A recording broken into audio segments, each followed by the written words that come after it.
Hey, what's up people? Shinigami here.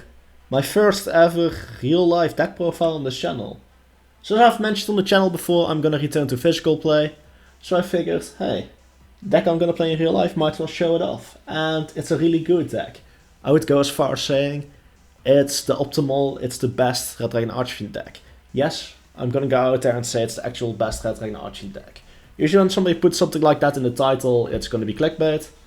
But in this case, I think it's actually true. I do have to excuse myself for the quality of the camera and stuff, or at least the angle. I tried my best to get something going, and it's not something I do often. Anyways, well, first let me get down the basics of this deck. So, how does this deck function? Well, you have this card called Red Rising Dragon, which is level 6 synchro, which you summon with Crimson Resonator and a level 4. Now, which level 4 you use doesn't really matter. The only thing it's specific about is that it needs a Fiend Tuner, which all Resonators are. When you do so, Crimson Resonator can be revived via Red Rising's effect, and then the Crimson Resonator is able to summon 2 Resonators from deck. It's almost like a junk speeder, and we all know how strong that card can be, just ask MBT. Now, from Red Rising, the game plan is then to go into the Chaos Ruler. The Chaos Ruler gets to activate 5 cards, so reveal the top 5 cards of your deck. If there's a light or dark monster you can add it to your hand, also send the rest to the grave. So cards that are live in the grave work well with this card, and of course light and darks. And then we upgrade it into a Hot Red Dragon Archfiend Abyss, which requires a non-tuner, non-tuner Dark Dragon Synchro, which Chaos Ruler is, and a level 1 tuner, which via the Crimson Resonator is very easy to obtain. And this is simply just an Omni-Negate, which we then play around. So I'll return these cards to the extra deck, and I'll talk about the main deck. So, in order to establish this board and to accomplish our goals, we need a level 4 in the field and Crimson Resonator. So our build is mostly, well, equip the turbo with that. Start off, I'll show you all the Resonators and then I'll explain why I run those specific Resonators. We run 3 of Crimson Resonator, the best card in the deck. It's why this deck is worth playing if you ask me. So yeah. 1 chain. I used to not run this, but due to some people and discussions I've had on the Red Dragon Archfiend Discord, which by the way, great players, shout out to them. I've made up my mind, instead of running 3 Synchron Resonator, I swapped out 1 for chain. 99% of the reason why you run it is not because of its effects, it's simply a light. And well, finished off 2 of this. We run comparatively to most other builds, a small Resonator package. There's a few reasons for that. Simplest reason is that we need to open Crimson Resonator. If you don't open Crimson Resonator, this deck basically does nothing.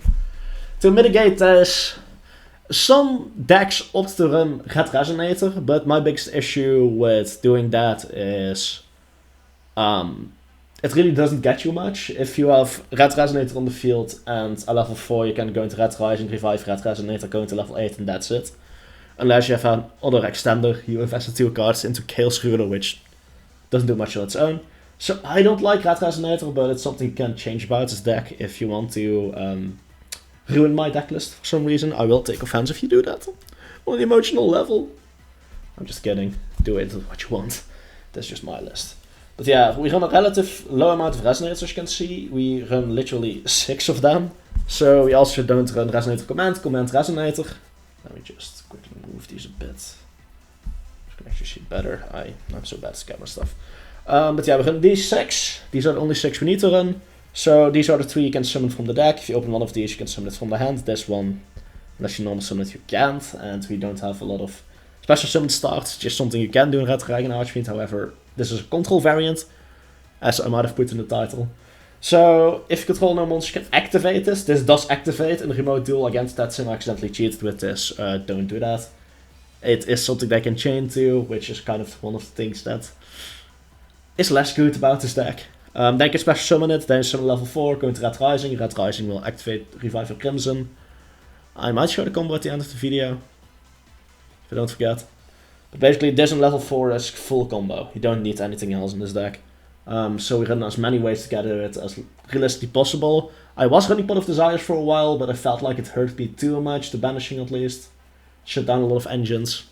So I opted not to run it for now at least, might add it back in the future. But these are the Resonators we run, 5 of them are dark, 1 is light. They're all Chaos related, we're not running a Chaos deck, just a fun little fact to, well, mention. Yeah, I guess I'll explain what this does for those that don't know. So if you control, if a synchro monster is on the field, you can special summon it, hard ones per turn. If this is sent to the graveyard from the field, I don't think it even cares how. Yeah, you can target resonator monster except synchro resonator added to your hand, and that part is soft ones per turn, so yeah, that's very great. So yeah. Gonna lay these on the side. Next we run 1 Rendering King Wildwind, so this is a bit of a budget optional. Now, I'm not running 3 rendering, I'm not only running 1 because of budget reasons. Because truth be told, I actually have 3 copies. I run 1 because sometimes it's nice to have it, you know. Witch of the Black Forest can set it as setup, can search the setup for next turn, if you already have enough interrupts in your hand. And sometimes it's just nice to have the additional extender. But there's no real purpose in our build to build multiple Red Risings, and that's this card's main purpose. It's other effects to search in your next turn. And that's just too late in my opinion. We don't want to do any searching in our next turn. Basic game plan for Red Dragon Archfiend, if you ask me, is turn 1 set up. Try to get a little bit of a board going. Turn 2, your objective becomes, well, survive. And then turn 3, you try to OTK. And this card, theoretically you search the tuner in the next turn, so it can help with that. But it doesn't do enough. But it's still a self-summoning fiend monster that, when milled from Gale's Ruler, gives you an additional plus. The effect will get, the search effect can do even if it gets activated. It's like, it's not the greatest card, but 1 copy just works. You want a certain amount of level 4s, and this is one of the better options out there. Now we run 3 of the following card, which I think is really great in this deck. Skullmaster. So, there's a few reasons we run this. It's a level 4, it's a dark. We do run triple allure to get to our Crimson Resonator. So yeah, we want to get to our Crimson Resonator desperately. That's like the goal of this deck. Yeah. This is an interrupt, it's a hand trap, it's not the greatest hand trap, but it's a hand trap level 4 that's summonable. And if you activate it with Chaos Ruler, you can add it to your hand. It's one of the better hand trap options because it's level 4, it's dark, it works against certain matchups, I mean its effect is not too terrible. And you know, we can just summon it, we can search it with the Witch. It's a really great card and it never really sucks to open this, you know. Maybe if you open like 3 of them, you'll be like, man, I wish this was another card, but otherwise it's not terrible. Now, the following is just gonna feel weird if you're like a competitive player or something. But we run 3 copies of Witch of the Black Forest. Now, I know what you're thinking, this is not a progression series or anything, why are you running Witch of the Black Forest? This card has been great for a long while. Well, for a deck it is great. So if you use this as level 4 body, and then the level 2 is Crimson, we can search a couple things. Wildwind to extend, sure, you cannot use any active effects to turn you search anything with this. But Wildwind doesn't activate, so you just summon it. I'm pretty sure Synchro Resonator is the same. Not entirely sure now that I think about it. It's been a while since I've last had to do that. Outside of that, this can search Effect Failure. 9 out of 10 times I'm searching Effect Failure with this. And that's very nice because, well, it's additional interrupt. If they have to Ash, they might want to Ash this. Because they don't want to deal with an extra Effect Failure on top of whatever board you're about to create. So, yeah. Also battle level 4 normal summons, also once again dark, so allurable. And banishable with Chaos Ruler and addable with Chaos Ruler if you want next turn setup. So one recent addition to my deck is the Condemned Witch. So this searches a Forbidden Quick Play spell on summon. So this is another thing that I want to Ash, otherwise you're gonna get what is essentially an effect failure. We run the Forbidden Chalice in here. Now we could run Forbidden Droplets, but I just think it's too expensive. If you have the Droplets, that's the one improvement you can do to this build, run Droplets instead of Chalice. But I decided to run 3 of this with 2 Chalice. Just an additional nice normal package that gets you Negate. And if we're able to enter an Abyss, that's at least 1 interrupt. Opening this or Witch as level 4 is a 2nd interrupt. And then of the Chaos Ruler and what we already have in our hand, a 3rd interrupt isn't that hard to reach. And we don't need to outright totally stun our opponent for the entire turn. Our main goal is to just prevent them from creating a huge board, so yeah. Also keep in mind it's a deck I'm planning to take to low cost, otherwise CS or anything. I don't want the deck to be too unfair for them as well. 3 effect failure. Very good hand trap in general, but there's multiple synergies. We can banish this for Chaos Ruler's Graveyard Revival, which, well, basically is the only light monster we can use. But whenever we get the chance to add it to our hand anyway, and which deck doesn't get failed, you know, which deck is this really terrible against? Maybe pure control decks that only play like 3 monsters like Eldritch, sure, but outside of that, generically pretty good. Not hard once per turn. We can draw it, we can get it from Witch Black Force, we can get it off Chaos Ruler. Just very good interrupt. And it's also a little bit of, you know, ability to go second. If we do get forced to go second, which by the way, deck isn't great at for an OTK deck. Which is a shame. Droplets helps if you have droplets, I don't have droplets. In those cases you might want to look into bumping it to 3 by the way. I'd run 3 droplets, only run 2 Chalice because I feel Chalice isn't good enough to really want to hard draw, but I'm fine if I do. Triple Allure, we live and die by the drawing of Crimson Resonator. This gets your Crimson Resonator. And Synchro Resonator can add back that Resonator to your hand that you won't use that turn, which can be Allure fodder. Then this turns into Pot of Greed. So yeah, it's either Pot of Greed or a way to draw your much needed starter cards. Yeah. It's really great in our deck. I would not recommend dropping it with lower 3, it's just too consistent. Naturally, this is a Resonator deck, so we run 3 Resonator Call. Don't think I should need to explain this, non-hard once per turn search for the Resonator. We live and die by opening Crimson, so I mean, yeah. Worst case scenario, just can grab an Extender, which, well, realistically you're not going to do much with, but for the grind game it can be nice. Now, I need to talk about the targets you run for these, because they do make a lot of sense. Although they might have you scratching your head at first. Triple Foolish Burial Goods. Now, what card is good enough to want to run 3 of this for, right? Because it doesn't really give us advantages. Well, we do run the Metal Foes Fusion, first of all. Which is like a upstart goblin with a couple extra steps added to it. Generally speaking, you don't want to run that engine unless you're running it for another reason. Well, we can activate it off the Chaos Ruler. But it also is another way to get to a Crimson in theory. But most importantly, it can dump Red Rain. And the Red Rain is insane enough to warrant running this for. We always want to open Red Rain, and I'll later explain why. Just know this gets you your best card out of your deck. And if you already have enough Red Rains, keep in mind the on-field effect for Red Rain is not a hard once per turn. The graveyard to field setting, if you synchro summon Dark Dragon Synchro, is hard once per turn. Field effect to banish everything isn't. And it's just such an insane card in this deck. Naturally, I talked about consistency a lot. We want to get a Crimson Resonator, so the one upstart just makes sense. Great card to just run 39 cards. If this goes to 2 or 3, we'll adapt and run that ratio. Kind of talked about it already, running a fusion spell in a pure synchro deck that does even fusion. But yeah, just draws you a card. This can get you to your Crimson Resonator. This can get you to... well, honestly, this gets you your draw that you desperately need, or at least want. So yeah, it's a very great card.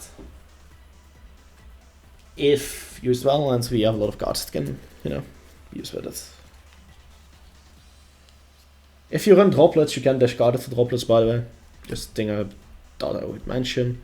Yeah, it's just an effect failure in a quick play spell form, which makes it a bit trickier for some decks to play around. Not a lot of decks have direct easy access to spell negates at times. At least it's not as easy as monster negates. Can't be called bite if they, you know, if you are going first, and yeah. Dus you can break boards, force out negates, but yeah, most importantly you can just search of the Condemned Witch. Now, perhaps one of the most broken traps in the game, and one of the reasons why our deck can exist. Triple Red Rain, I used to not like this card too much, but that was because I had a different philosophy towards the deck back then. I was playing it as a pure combo deck. Now I'm playing a more control-based version of this deck, which I think works really well. So, if you synchro summon a level 8 or a Dark Dragon Synchro, you can... Oh, does the level even matter for the... Now, if a Dark Dragon Synchro monster is synchroed, you can add it to your hand, which is hard once per turn. And the first effect, if you control level 8 or higher synchro monster, is not hard once per turn, and doesn't even require a Dark Dragon, just a level 8 or higher synchro, which is pretty interesting. Theoretically means other synchro decks can abuse this. Huh. Maybe that's something that I can see happen down the line. But yeah, so when you activate this, it basically checks from the field which it checks which monster has the highest level. Everything that isn't that level, that's below that level, will get banished. Trap effect. Now, once again, not hard once per turn, and additionally, that highest level monster will become a towers. They are unaffected by your opponents or all card effects. Wait. Other card effects in general, yeah. All face monsters on the field, so if you control multiple of the same level, well, they're now towers. They literally become towers. So here's the nasty thing that I talked about before. If you have this and Abyss on the field, you can shotgun it in that draw phase if you want to, because you'll control a Resonator that you didn't use. Which will require you to banish your own Resonator, which kind of hurts. But in return, you will have an Abyss that is at towers for that turn. This is especially great if you open multiple rain, because then you have a towers that as a quick effect can negate a card that is 3200. If they don't get rid of it, you will OTK them, so it's very, very powerful. A Sailor Stone Trap, we run 3 goods purely to get to this card, because it's just such a good card. Get what I did there. Nice pun, funny. So yeah, we run 3 Lost Wind. So this is mostly just for the grind game. We can't theoretically grind game, even though we want to finish them in third turn. If we don't, that's fine. This card's very, very good, so we can send this with goods as a plan B if we already open multiple red rain, which is hard to do, but it can happen. But yeah, if the special summon a monster, you can set this from the grave, banish it and leave it field. Although I believe that's from the extra deck, yeah. If the opponent summons a monster from the extra deck, yeah, you can set this from your grave. Banish it and leave the field. You can target face-up special summon monster on the field, negate its effects. Also, its original attack is halved. Which is pretty great. It means I can't get over your Abyss. It means that their effect is permanently negated, and it's a trap, so that's hard to negate. And finally, we run one of the best traps in the game as well, in my humble opinion. Scrap Iron Signal. So, when your opponent activates a monster effect, will you control a synchro monster that lists a synchro monster as the materials, which Hot Red does. You can negate the monster effect, and if you do, set this card face down. And it has a hard once per turn, of course. So, what makes this card so bloody great is, well, it's in a grind game it's insane, but it's a counter trap. Monsters cannot negate counter traps. They can't. So if they have an insane board and you have a monster that you need to, for some reason, negate, well, this works. If you're afraid of something strong, this works. It just works against a lot of things that normally are hard to negate, and it's just a recurring negate. If they don't get rid of it that turn, they'll have to deal with this card for the rest of the duel, which it's basically a win condition in a way. Now I have to get into the synchro deck, and some things are out of order because of what I did earlier in the video. So let's quickly fix this. I might edit this out if I don't forget. If I do forget, apologies. I don't do these videos often. Right, so let's start at the bottom. Let's start at the lowest synchros. So we run 1 high-speed Roy-chan Bara, level 5 synchro. It's not a Dark Dragon, so it doesn't inherently have much synergy with the deck. But yeah, it's 2k attack. When it attacks, it gains 200 attack and it can attack twice, so it's a lot of damage on its own. I can make this with level 4 and any level 1 synchro. Red Rising can banish itself from the grave, except to turn into center, especially with 2 level 1 resonators from your grave. Which in return means you can easily make this with any level 4. It's a nice 1-off to have in, your follow-up turns. So we run 3 copies of Red Rising. For the simple reason that we also run 3 level 8s. The only way we can go to level 8 is via Red Rising. So when this card is synchro summoned, you can target the resonator monster in your grave. To special summon it. And then you lock the Dark Dragon synchro, so that's why we run a lot of them. Now keep in mind, the only things that lock us to Dark Dragon synchros is the effects of Crimson Resonator and this. Turn 3, so our second turn we usually don't use these 2 cards, so then you can, summon other monsters. The reason we run 3 as well, because we can't go into our extra deck without Red Rising plus, level 4 and level 2 require Red Rising. With certain hands you can go to multiple. And it's just one of the few ways you can actually make good synchro plays. it's kind of a lifeline in a way. I run one very classic card, Dark End Dragon. So whatever level 8 we summon, we immediately get rid of because it's going to be a synchro material. So I looked for one that has very good effect on the field. And I came to Dark End Dragon over Scarlight. Scarlight can only out monsters with equal attack or lower, plus Scarlight will kill your own monsters. This can specifically remove one monster that the opponent controls. It does target, however it does not destroy. It loses attack afterwards, but then we use the synchro material. I just felt like it was a nice one-off, and I felt like running 3 Chaos Ruler was a bit overkill. I'm not gonna need to resolve it that many times. So Chaos Ruler is the heartbeat of this deck. Despite the deck being called Red Dragon Archfiends, it wouldn't exist without...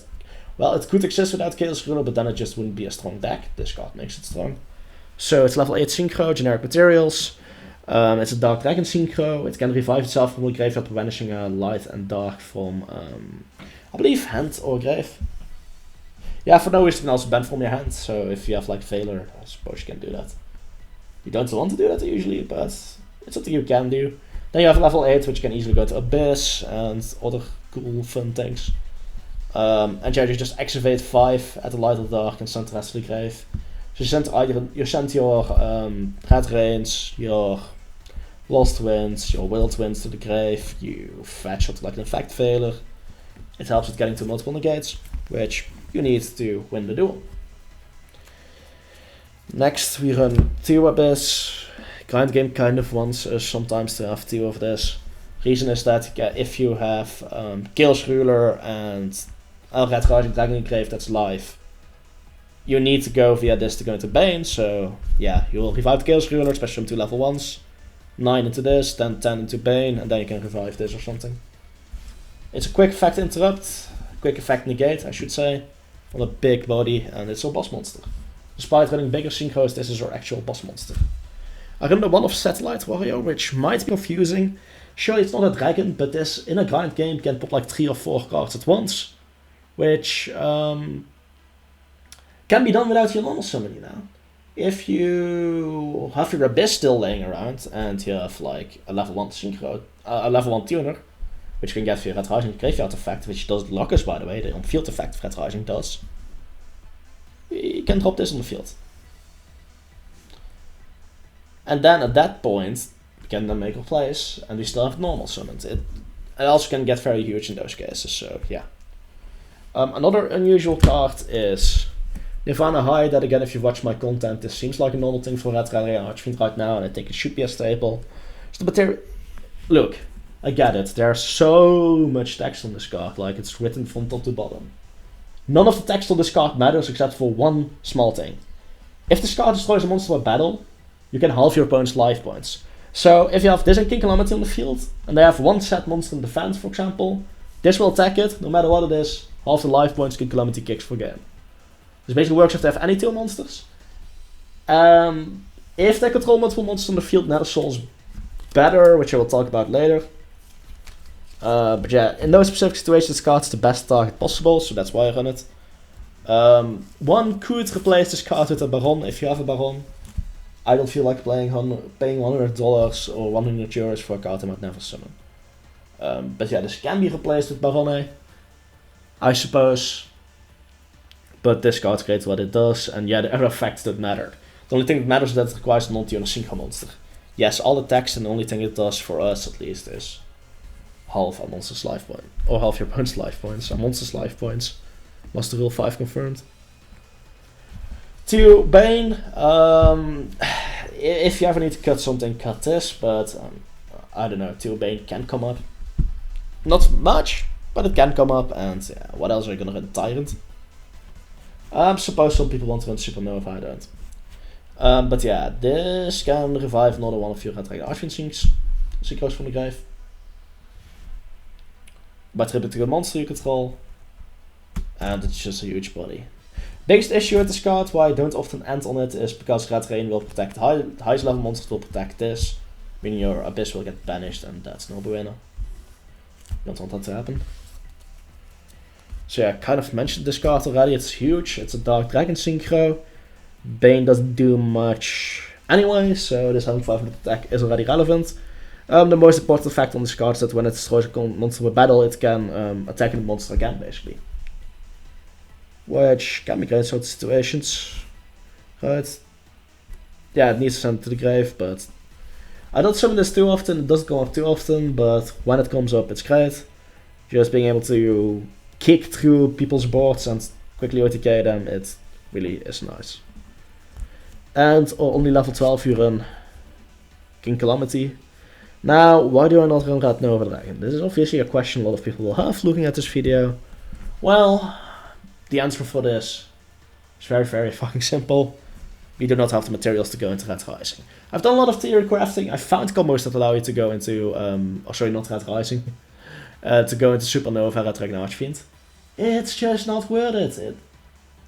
We need to put in additional efforts to get something which, in my opinion, is combined with Red Rain, especially looking at Red Rain, worse than Abyss. So yeah, I don't like Supernova. If you want to run it, go ahead. I won't stop you. God isn't terrible. I just don't like running it, so I'm not running it. But yeah, this monster is kind of insane. So they cannot activate card effects when this card is summoned, basically. When this card is synchro summoned, you can activate the following effect. Your opponent cannot activate cards or effects for the rest of the turn. Which is pretty insane, not gonna lie. It also is supposed to float or something, right? Yeah, it can float to the Chaos Ruler or Dark End Dragon, which I think is kind of cute, but just doesn't come up. This is a game finisher for us. So some builds make it your opponent's turn to do nasty stuff. The only way we make it is basically with... there's a few ways you can make it, but we make it on our own turn to lock them out of effects and then easily finish them. And when this destroys a monster with battle, inflict damage to your opponent equal to either this or that monster's attack. Pretty great. Now, before I end this video, I want to showcase you the bread and butter combo of this deck, which I always perform, which is like the combo for this deck.